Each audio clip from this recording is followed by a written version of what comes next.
পানিতে নোয়াখালীর বন্যা পরিস্থিতির আরও অবনতি হয়েছে। এখনো পানিবন্দী ২০ লাখ মানুষ। বন্যা পরিস্থিতির আরও খবর জানাতে নোয়াখালী থেকে আমাদের সঙ্গে সরাসরি যুক্ত হচ্ছেন সহকর্মী আবুল হাসনাত বাবুল। কথা বলবো তার সাথে। বাবুল, নোয়াখালীর বন্যা পরিস্থিতি এবং দুর্গতরা সবাই ত্রাণ সহায়তা পাচ্ছে কিনা, প্রশাসনের কার্যক্রম কেমন দেখছেন? গত কয়েকদিনের টানা বৃষ্টিতে বন্যা পরিস্থিতির অনেক অবনতি হয়েছে। ইতিমধ্যে নোয়াখালীর প্রত্যন্ত অঞ্চলে পানির পরিমাণ বেড়ে গেছে, যেটি আমরা এর আগের বুলেটিনেও বলেছিলাম।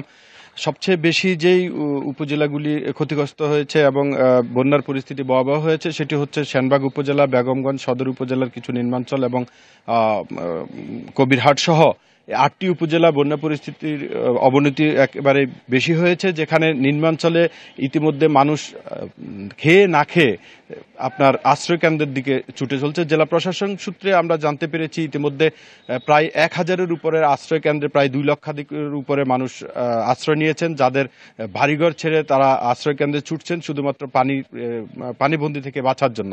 তাদের একটি আকুতি রয়েছে, যেটি হচ্ছে যে তারা ত্রাণ পাচ্ছেন না। ত্রাণ দীর্ঘদিন পর্যন্ত এই বন্যা কবলিত পানিবন্দী হয়ে তারা পড়ে থাকার পরেও কিন্তু তারা ত্রাণ পাচ্ছেন না। কিন্তু অনেকেই ত্রাণ নিয়ে আসছেন নিম্নাঞ্চলে, কিন্তু তারা ত্রাণ নিয়ে ঢুকতে পারছেন না। গাড়ি নিয়ে নৌকা বা স্পিড বোটের কোনো ব্যবস্থা না থাকায়, যাতায়াত ব্যবস্থা না থাকায় কিন্তু দুর্গম এলাকায় ত্রাণ পৌঁছানো সম্ভব হচ্ছে না।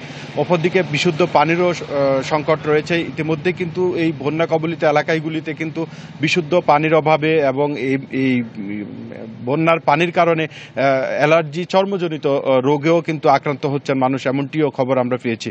আমরা বিভিন্ন এলাকায় ঘুরে যেটি দেখেছি, মানুষের মধ্যে উদ্বেগ, উৎকণ্ঠা তো কাজ করছে। এখন পর্যন্ত তারা কিন্তু মানবেতর জীবন যাপন করছেন, এক ধরনের অনাহারে তারা মানবেতর জীবন যাপন করছেন। তারা চাচ্ছেন যে সরকার বা বিভিন্ন সংস্থা তাদের দিকে একটু এগিয়ে আসলে তারা হয়তো ভালো দিন কাটাতে পারবেন পানিবন্দী থেকেও। এই ছিল নোয়াখালী থেকে বন্যা পরবর্তী আমার কাছে সর্বশেষ। আফরিন। বাবুল, আপনাকে ধন্যবাদ।